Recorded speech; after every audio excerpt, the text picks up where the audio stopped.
Hey, it's Diane with My Sacred Circles.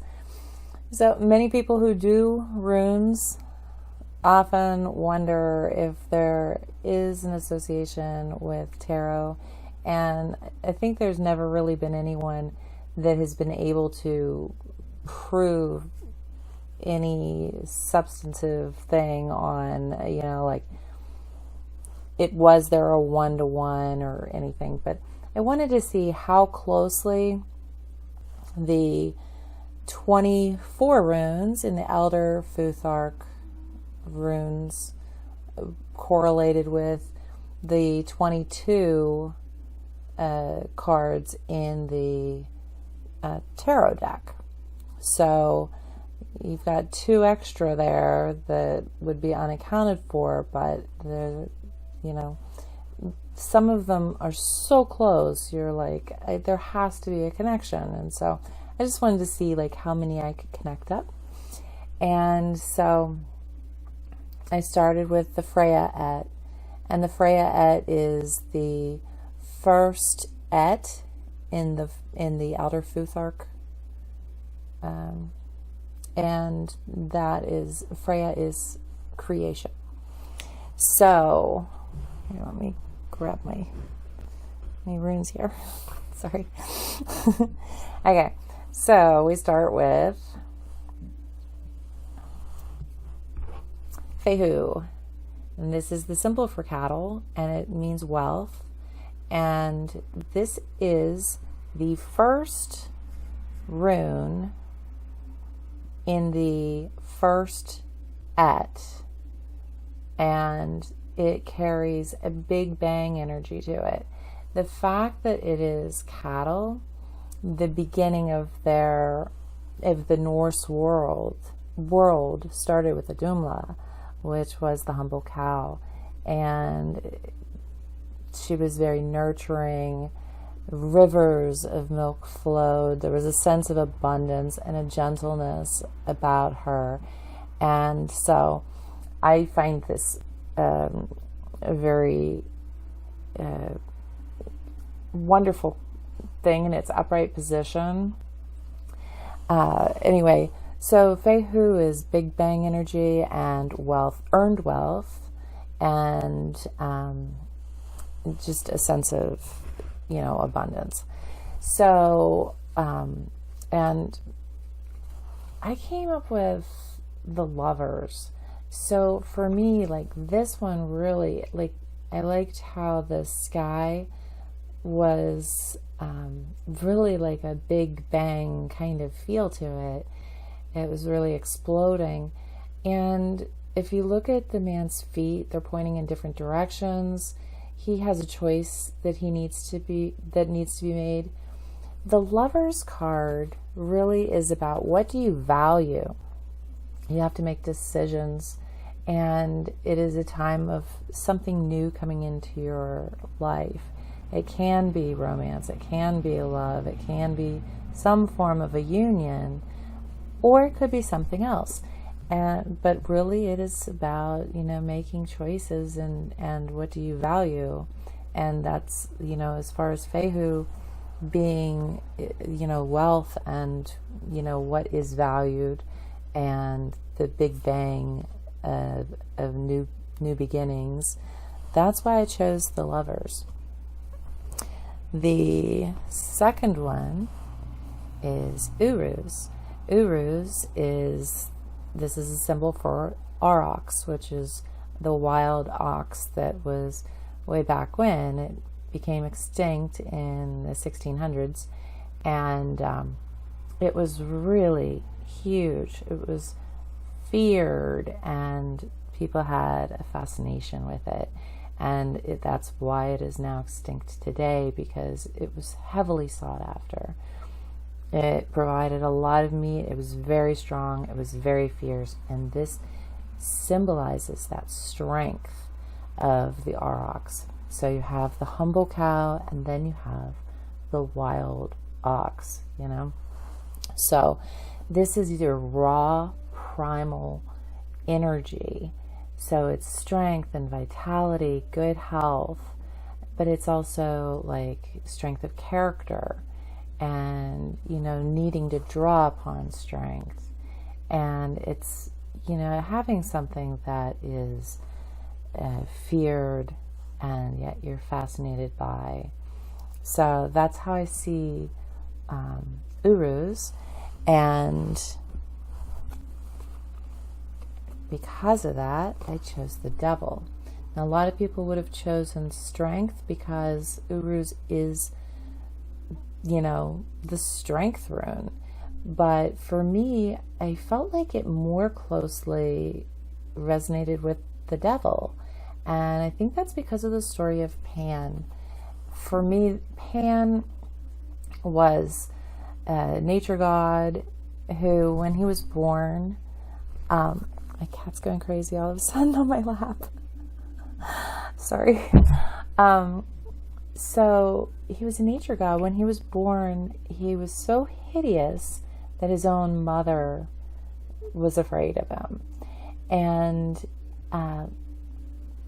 gods used him for their own amusement. Oh my gosh. The gods used him for their own amusement, sort of mocked him.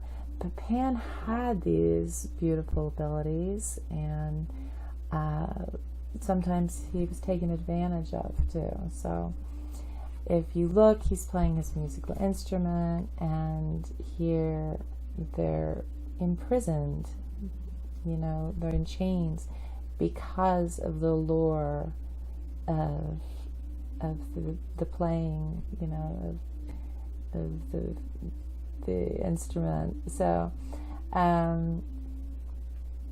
so for Uruz, like, he is a fascination to some, sort of like that freak show of the past, and he is a something to be feared because he's not understood. The devil card is something where it's those hidden aspects of yourself that you might not understand. It does take a lot of strength to look honestly at those parts of yourself that you really don't want to see, and it takes a lot of strength to recognize your own flaws or when others see your flaws. And so for me, that strength and the raw energy, the raw primal energy of that natural part of you that you don't want people to see, all of those things combined, to me, I felt like the devil card was a little more appropriate.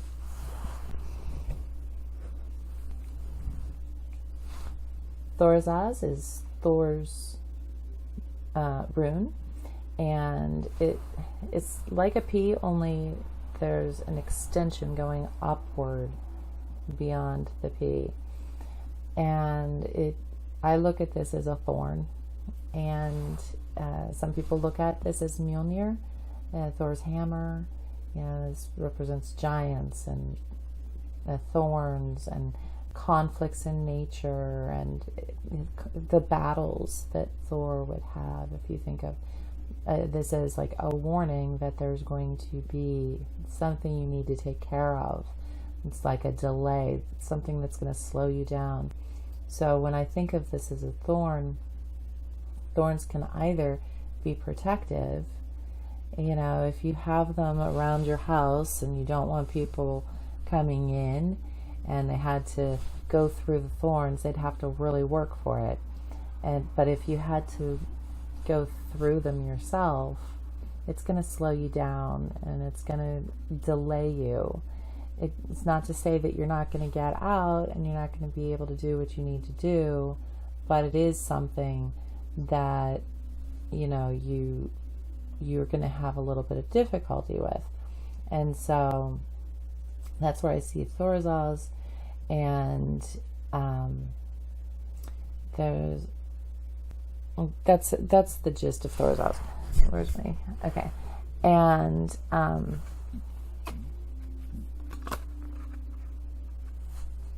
it's basically, it's like you need to take care of this, and it's also don't make hasty decisions. So it's something you need to take care of, but you don't want to just jump right on it, right? So I picked the Judgment card. because the Judgment card, it's based on the decisions you make. Something's going to come back to you. So you make a good decision, and you're reaping the benefits of that. But if you made decisions in your past that weren't so good, it's sort of like a karma thing, like you're going to see those old ghosts from your past. And here in this imagery, you see the sky. It's like, an angel is coming out and it's exploding with the trumpets. It's like boom, boom, boom, right at you. And yet they're completely ignoring the angel, looking away, and just repentant. It's sort of like, yeah, forget the angel, forget, I'm not even listening. I'm doing my own thing, but I'm sorry. So that is the Judgment card. And this, you see the steps are black and white here. It's very much a, what are you deciding? What are you choosing? And then what path will that lead you down, ultimately? So Thorazaz is, are you going to stay, are you going to, what path will you choose, and take time to make that decision, because it can bite you on the ass later if you make the wrong decision, if it's not well thought out. Oh, that's okay here. Then there's Ansus. And if you look at the difference between Fehu and Ansus, the one's an F with it going upward, that's the cattle. And one's the F with it going downward. And this is the voice of God. This is Odin's rune. So, this is that divine wisdom. It's intuition, and basically it's a knowing. Okay, you see things like for what they are. So for that, I chose the High Priestess.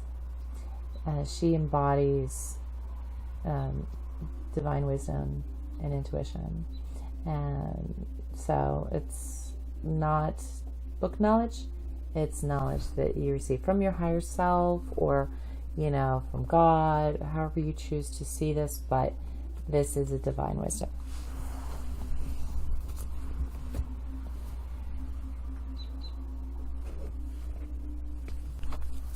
Next is Rydo, and Rydo is ride, and it can be your journey. It's your personal journey. It could be travel. It's an action rune. It's taking responsibility, taking care of something. It's saying that it's a time to act. Like it could be a time to act, or and when you're doing a reading, you can see different things amongst the other runes to figure out what it is driving you towards or away from. But here I just chose the Fool because of the Fool's journey, and to me, a journey, just the first word that pops in my head is the Fool. Both of these images, they're going towards the right, they're going towards the future. The Fool is you. No offense. It is, it does not have a number associated with it as the other cards do. And I feel like that's because it could be anywhere along the path of the major arcana, but wherever you are, you're, not necessarily at one. You might be later in the path, but this is, your journey. Canaz is a torch. It's illumination. It's at the end of. Oh, I have it upside down. Sorry. It is the end of darkness. So this is really seeing things, shining a light on things and gaining clarity.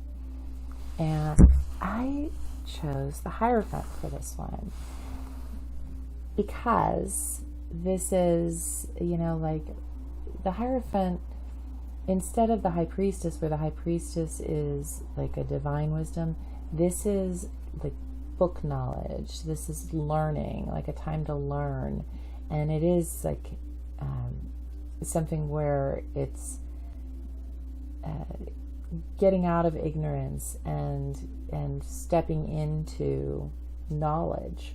And so for me, it's illuminating, it's, learning and shining a light on things that you don't know yet.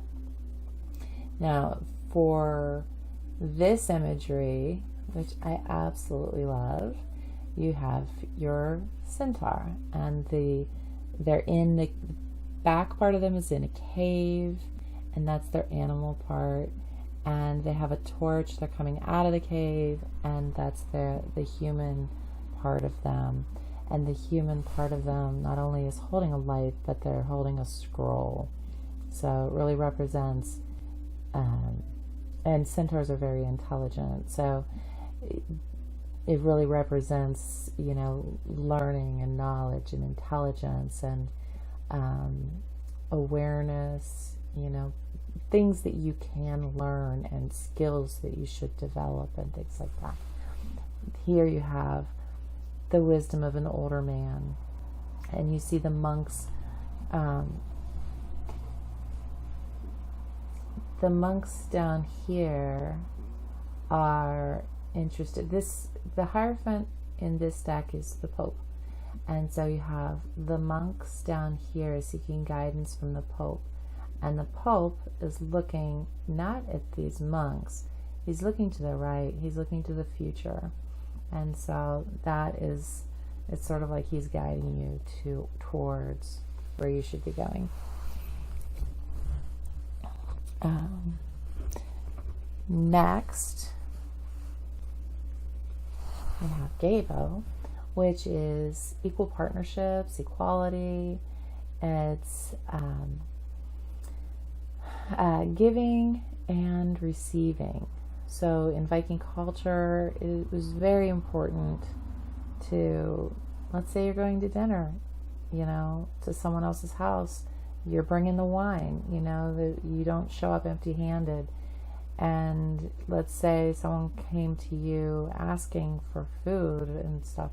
There was a hospitality element that you always tried to give as much as you could, and there was a value in the giving and receiving, So for this, it's really important to, this is not this is the same upside down, but it also really is important to read it two different ways. Not to allow someone to overtake you, or for you, not to overtake someone else, or just the fact that there is an equal partnership, like a marriage, or that something is in balance. It's sort of like a mirrored reflection. It's not like X this way, it's like, this way. And then for that, I chose justice. And the reason, if you look at both of these images, are very similar. On the one hand, you have a sword that is directly upright. Here, let me, 1 second. One's here, one's here. And it's completely like that. And this represents, the swords represent your mental aspects of life. And so this is balanced thought. And then the scales of justice, that's what it is the scales are the scales of justice. So it's equality, it's balance. And so, and then if you look at the imagery here with the black and white, black, white, black, white, it's a very yin yang kind of, you know, for this, for every this, there is a that, you know. So that was Gabo, which is the gift. And then Bunyo, which is my favorite rune, and that means joy. And this is optimism, happiness, good things to come, and success. So for that, I chose the star. And the star is like, this is like good things to come. It's not an action you're taking. Same thing with the star. This is like a waiting, an in waiting kind of thing. This isn't an action that you're taking. You're looking forward to something positive. It's like a hope and faith kind of card. So for here, this is Pandora's box. All of the evils and horrors of the world have been released into the world, and the one thing that remains is hope. And she's looking towards the one good thing that's left, and so that's really where her focus is. And that's the Freya et, and then it led me to a story, which I'll share with you now.